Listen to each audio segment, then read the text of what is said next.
Məlum olduğu kimi dünən Moskvada Ermənistanın baş naziri Nikol Paşinyanla Rusiya prezidenti Vladimir Putin arasında görüş baş tutub.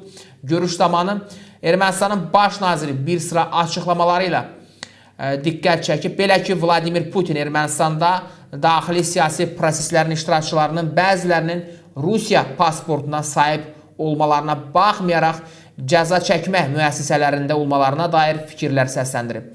Ermənistan mediası Rusiya liderinin burada hazırda İrəvanda ev həbsində olan Taşir şirkətinin rəhbəri erməni əsilli Rusiyalı iş adamı Samvel Karapetyanı nəzərdə tutduğunu vurğulayıb.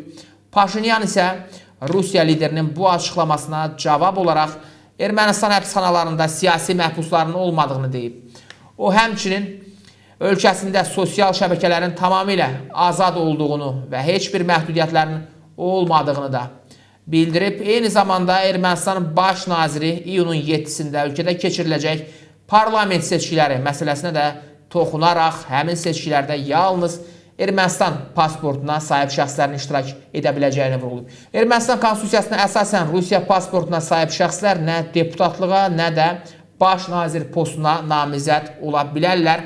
Paşinyan bu açıqlamaları sosial şəbəkələrdə müzakirə mövzusu da yaranması ilə bağlı biz məqamların da şahidik.